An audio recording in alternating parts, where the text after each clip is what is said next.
Many thanks for your company. Your views are always welcome on Facebook. Our name is Joy News on TV and Twitter as well. You can send all your views and comment on those very platforms. Now let's start with this. The EC has been very busy today in court. 3 cases, lost 1, Monday fixed for ruling on another, and still battling to remove the judge from the NDP case. Let's look at them one after the other. Now, Accra High Court this morning ordered the Electoral Commission to allow Dr. Hassan Ayariga, leader of the All People's Congress, to effect the necessary corrections on his presidential nomination forms for resubmission. This is the outcome of today's court hearing on the suit filed by the APC against the EC challenging its disqualification in the upcoming polls. Now, my colleague Joseph Akable has been following this and many other cases before the court, and he will join us shortly. But first, let's take the reaction of the APC's flag bearer, Hassan Ayariga. Don't rush, please. Thank the Almighty God. That's right. Let's give praise to God Almighty. For today, we must all believe in God. We have prayed and prayed that the court will give us justice. Ghanaians today have witnessed a very successful event today, which demonstrates to the whole world that our laws are working. No matter who you are, no matter your institutions, when you find faults or anomalies in your issues, you can always go to the court for redress. I am very proud that democracy is really working in this country. I am very proud that rule of law of Ghana is working. All over the world should believe in the rule of law of Ghana, that it does not lie on me to give judgment, but it lies on the truth. And I must congratulate our lawyer, her ladyship, for giving a very wonderful judgment and very simple and perfect. So we are grateful. We will continue to campaign. And we wish the rest of the people who are also going to court, we wish them well, and we hope they will also have a favorable judgment. Thank you very much. How soon are you going to the EC? How soon are you going to the EC? Come again? How soon are you going to the EC to make their corrections? The judge has already given the orders for the EC to make corrections, and I think. But you need to be going there. How soon would you be going? We have already given the documents already. We have already made. We have given the correction, but they rejected it. We've done the correction immediately. They told us that we were disqualified. We sent 2 subscribers for them to substitute the 2. So the court has asked them to do that. So we don't have to go to the Electoral Commission. Currently, the EC is challenging.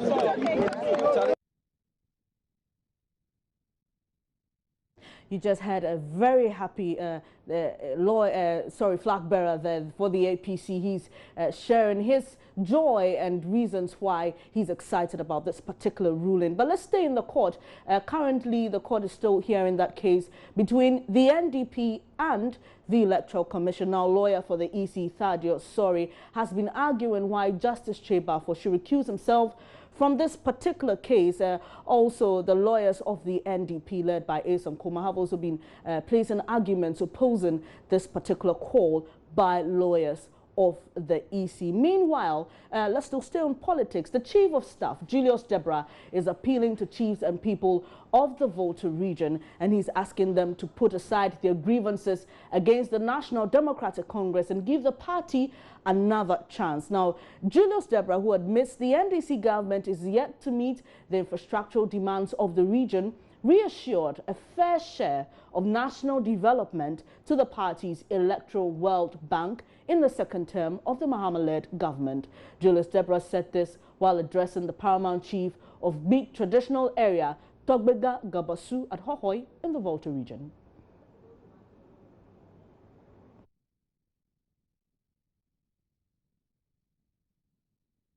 Now let's go back to court and speak to Maxwell Logan. He's a lawyer for Hassan Ayariga. Hello, sir, and thanks for your time. Thank you, ma'am. How are you?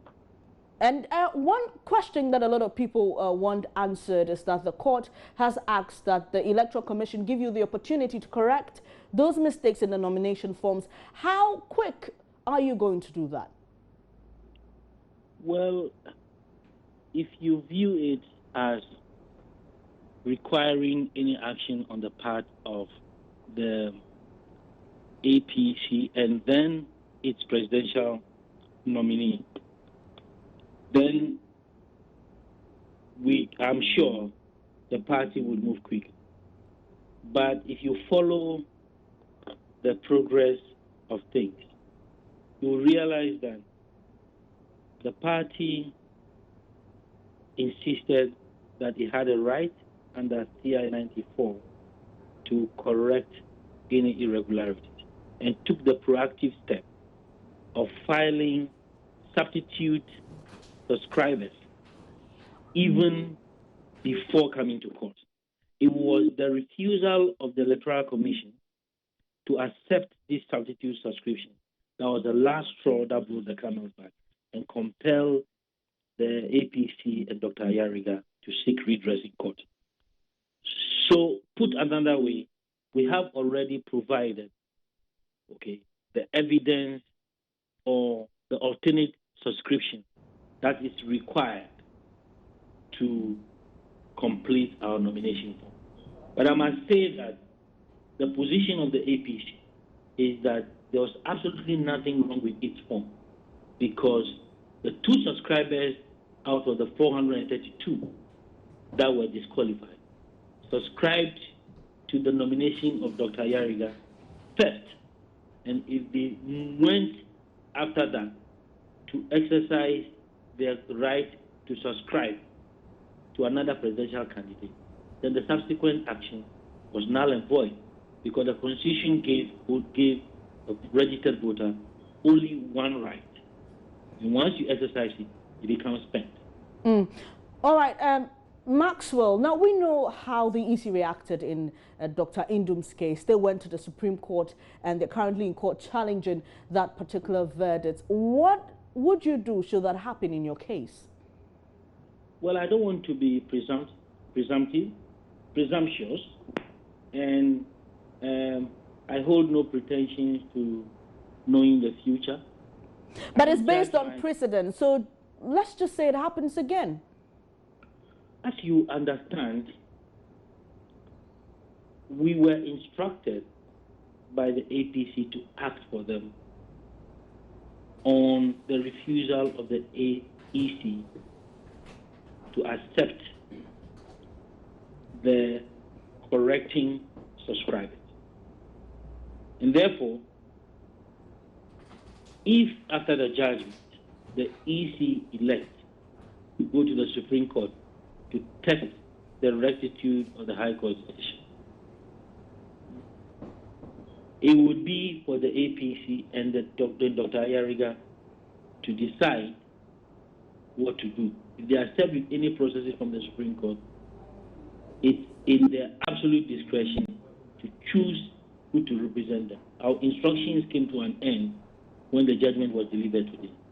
If they instruct us and we find common ground to proceed, we will accept their instructions and will act for them.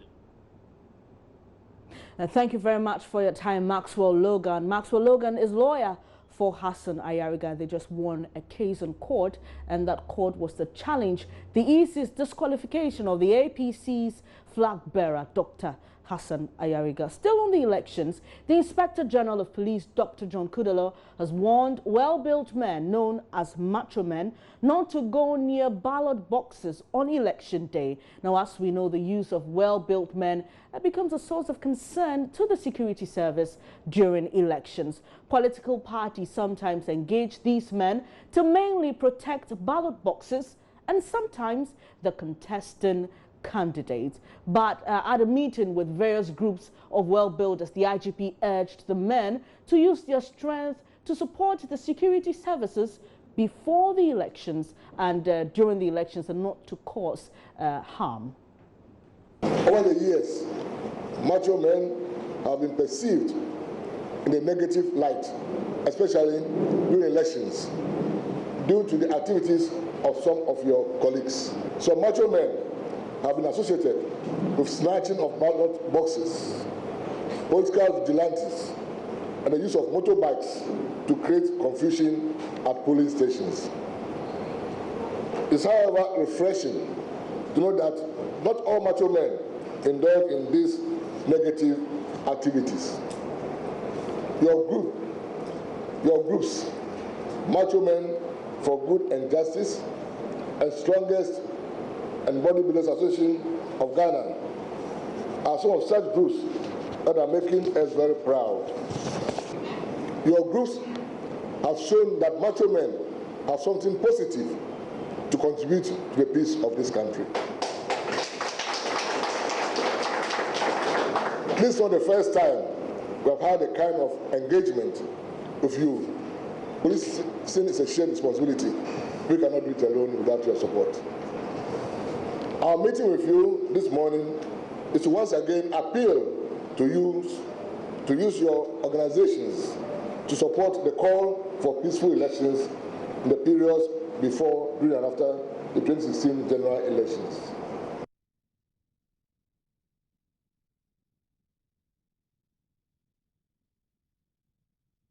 Now, leader of one of the groups, Kwache Barak, urged his colleagues to use their energy to promote peaceful elections. He spoke to my colleague, Hannah Odame. We are going to help the IGP or the security cabinet to maintain the peace. We need some support from the IGP, and once he has promised to support us, when the support happens, I believe we can make it. Okay. Some of your people gave an indication that they have a right to protect the ballot, and the IGP disputes that. Is that what you've been telling them? Let's see, having that they are maybe employed by some of the political people to do that. Is there any accreditation given to them to do that? And I think the IGP explained it further for everybody to get everything clear.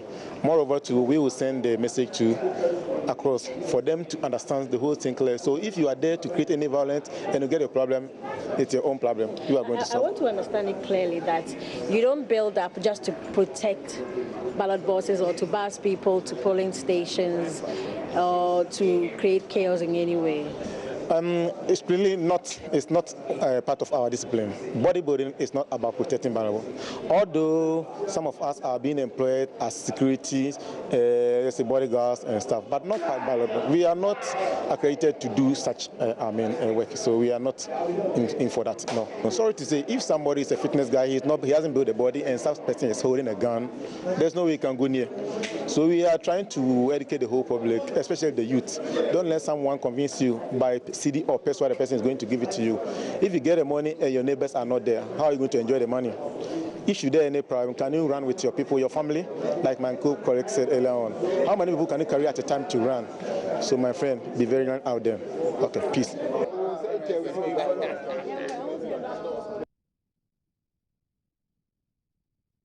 Now, prior to this particular meeting, we hosted some of these bodybuilders studio, and they are embarking on what they call the Flex campaign. They spoke to my colleague Hannah Odame, she's a woman on this particular story, and they've been explaining to her why they decided to embark on this particular campaign. Let's take a listen. What's the aim of Flex for Peace? All right.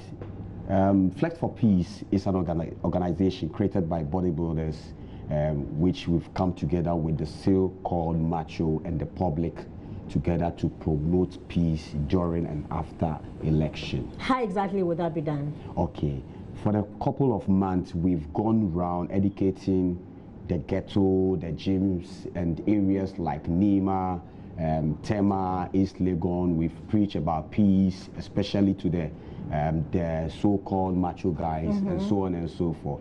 Well, I'm a bodybuilder and I'm a national athlete.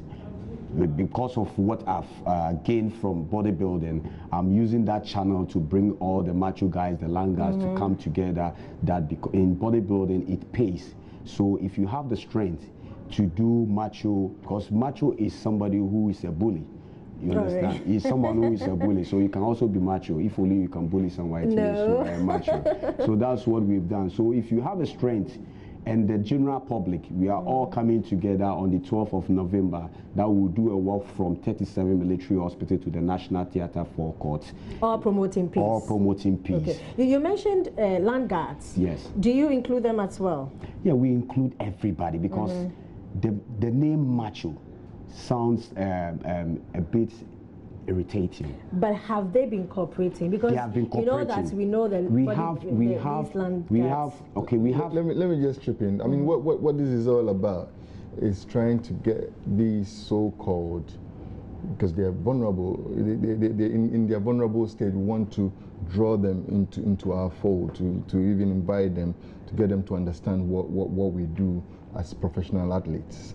So then they can channel their energies into doing productive stuff. That's becoming, let's say for example, in Oliver's case, he's now a national athlete. Yeah. He competes across the globe in the name of Ghana. That's more productive.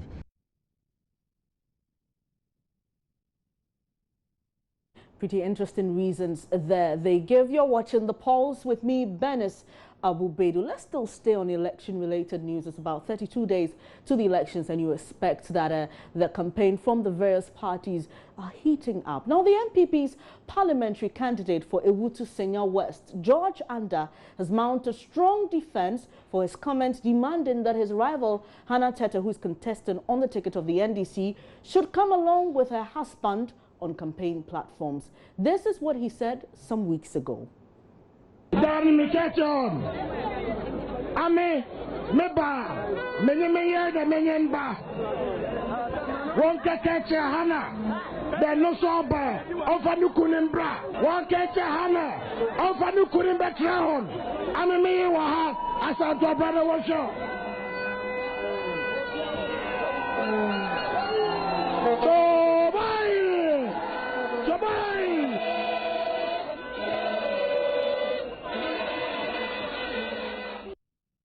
Well, his comments have generated a lot of reactions, with a number of persons demanding him to retract and apologize to the Foreign Affairs Minister. But in an interview with Joy News, Mr. Anders says he sees nothing wrong with his comment.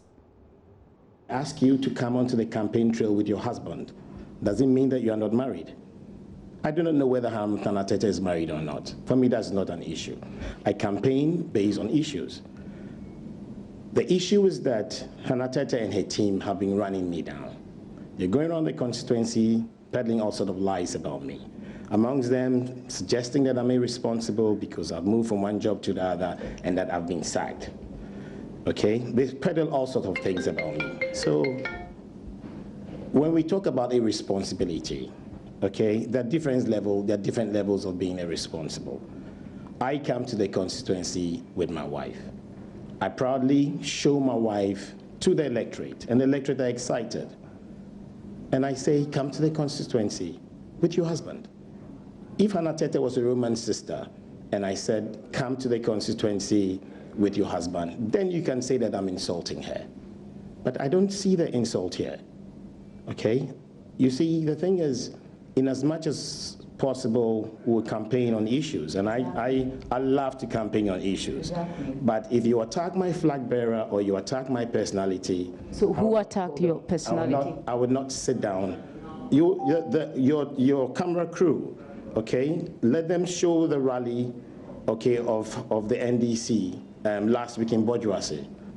Okay, and let them show where Hannah Tete was there and the DC was there. Let us show what somebody called Partey was saying about me. Okay, I think that you should strike the balance, and these are things that have been going on and on. I mean, you thought the best way was to come at her at that. The best way was to what? To come at her at. How do I come at her? I don't know. What is wrong? Matilda, if I come to you and I say, "Where's your husband?" or "Show me your husband," is it an insult? One would want to find out if you're really campaigning on issue. Why do you drag that on your campaign trail? Because I was responding to something that they've been saying. Okay, I'm responding to issues that they've been saying. They've been pushing issues of me being irresponsible down to the people. And the people are worried that I'm not responding to them. because I wouldn't normally come to these things, okay? But I think that there's a time for everything. Well, a lot of people are shocked because, like you don't understand what the issue was and you don't have the context. So you are saying that I'm attacking her not being married. And I've asked you a question. Where did I say that Hannah Tete was not married? Is that a key thing people of Ewutu Senya West are looking for? Matilda, with all due respect, I spoke about a lot of things that day. Okay? I spoke about a lot of things that day. So if you tell me that I spoke only about that, then you're being very, very unfair. I'm not saying that is the only thing you spoke about. That was one of the issues you highlighted on. You asked me about the key issues in Ewutu Senya West. Yeah. Some people may have taken it out of context, okay? I've explained what the context was. I'm focused on my campaign, I'm focused on my issues-based campaign, but if you attack me and my team and I decide that we have to respond, we will respond. So you thought that that was the best way to respond? Because from what you're saying, it's your response to her attacks on your personality. I don't understand what answer you want me to give. That to say, yes, you have a wife, you come to the campaign trail with your wife and family, and if you are not seeing her doing that, should that be an issue, Mr. Anda? I don't think I get your point. I've given the context within which this issue came up. I've addressed the issue. Okay, I've pointed out to you that you can go and take their tape and listen to the kind of things, or their recording, and listen to the kind of things that they have said about me, attack my personality, lied that I've been kicked out of I was kicked out of MTN, I was kicked out of Airtel. Okay, I mean, there's some of the things that are not even good for camera. But so at the same time, it's not offensive. Why should I have regrets? I've asked you, where is the offense in what I said? But you are saying that you're also responding to her based on the attacks on your personality, on her campaign. So what is wrong with that? You don't see anything wrong with what you said? Have you watched the American election? I haven't. Okay, if you monitor the American election, I'm sure you understand some of these things. So I have said over and over again that I would address my campaign based on issues. I'll pursue my campaign based on issues, but I'll not let my constituents down when they feel like we are being disrespected and we don't seem to be able to stand on our feet to let them know that we will not be. Well, that was the MPP's parliamentary candidate for Ewutu Senya West, George Anda, speaking with my colleague Matilda Wemega about some comments he made about his rival Hannah Tete, who is contesting on the ticket of the NDC. It's now time to hear what you have to say about this particular development. Let's get onto Facebook and pick a few of your comments. Stephen J.C. Kwao says, this is below the belt for George. And he adds, I'm not happy. Well, so he's not a member of any political party. He says, our politicians in Ghana must practice modern politics. Bra Kelly says, well, it's a self-destructive statement. And he suggests that you file a petition for that. I'm sure he means Hannah Tete. He says it's a serious issue and she has to show her husband. He's asking, is this also an issue? And he writes that in Chi. Kaka Isaac Kwesi says, you have a message? Well, I'm sure he's asking, and he thinks that Hannah Tete is too hot for him. Wumpini Nasan says, it's pretty annoying. Those guys on the other side don't respect women for sure. And he goes on and on about it. Jonah Tete Goba says, I don't think your material status can affect your ability to bring in any developmental project to your community or constituency. In any case, he's asking, are you going to work in parliament with your wife? And that's a question to George Anda. And Nidoite says, frankly, I don't see what the fuss is about this issue. Why do people only find their voices when it's about a particular group of people? And the man says the lady attacked first, and he replied, just his reply was an uppercut. And yes, despite always endorsing issues over personalities, the NDC must be told in the face that they do not hold monopoly over insults, aspersions, and insinuations, and expect them to sit quietly. And Frank Sunsum says, I hear Hannah Tete first attack George Anda, that he changed 6 jobs in 5 years, so he's irresponsible. And George Anda replies here that she's also irresponsible because he was on stage with his wife. And NDC folks and some fake neutrals say they're disappointed in George. Well, it's boot for boot this year. If you attack me first, you don't determine the response I give you. Bernard Yeboah Konto says, in as much as we are condemning what Mr. Anders said, we should not forget what the NDC did to Madam Esla Owusu. Says hashtag say no to personal attacks. Hashtag our politics should be issue-based analysis. Kwesi Antoine Quidri says, no political party in Ghana has ruled for 12 continuous years. What is so special with the NDC that makes them deserve that number of years? The NDC made up of superhumans. You're asking, all elections are about the lesser of two evils. So please cast your vote for the candidate and their policies, not their personalities. And Anthony Able says, is the politics getting dirty? That's actually a question. And he says, why does she have to produce her husband? Is that a constitutional requirement? He asks again. This demand from George Anda puts him in a more negative light than it does Hannah Tete. Can we have some clean politicking for a change? And Andrew Maunyo, Dunamis Day. Should I give you my vote? Queuing in a scorching sun before I cast my ballot for you on this? Says, wow, my decision not to vote still remains unabated. And now David says, my goodness, is that what politics has got into? But anyway, he said, show your husband. Okay, sure, show him. Paul E. Pinnock said, there is no way the story can be true. If it is bad, he says, it's awful and shameful.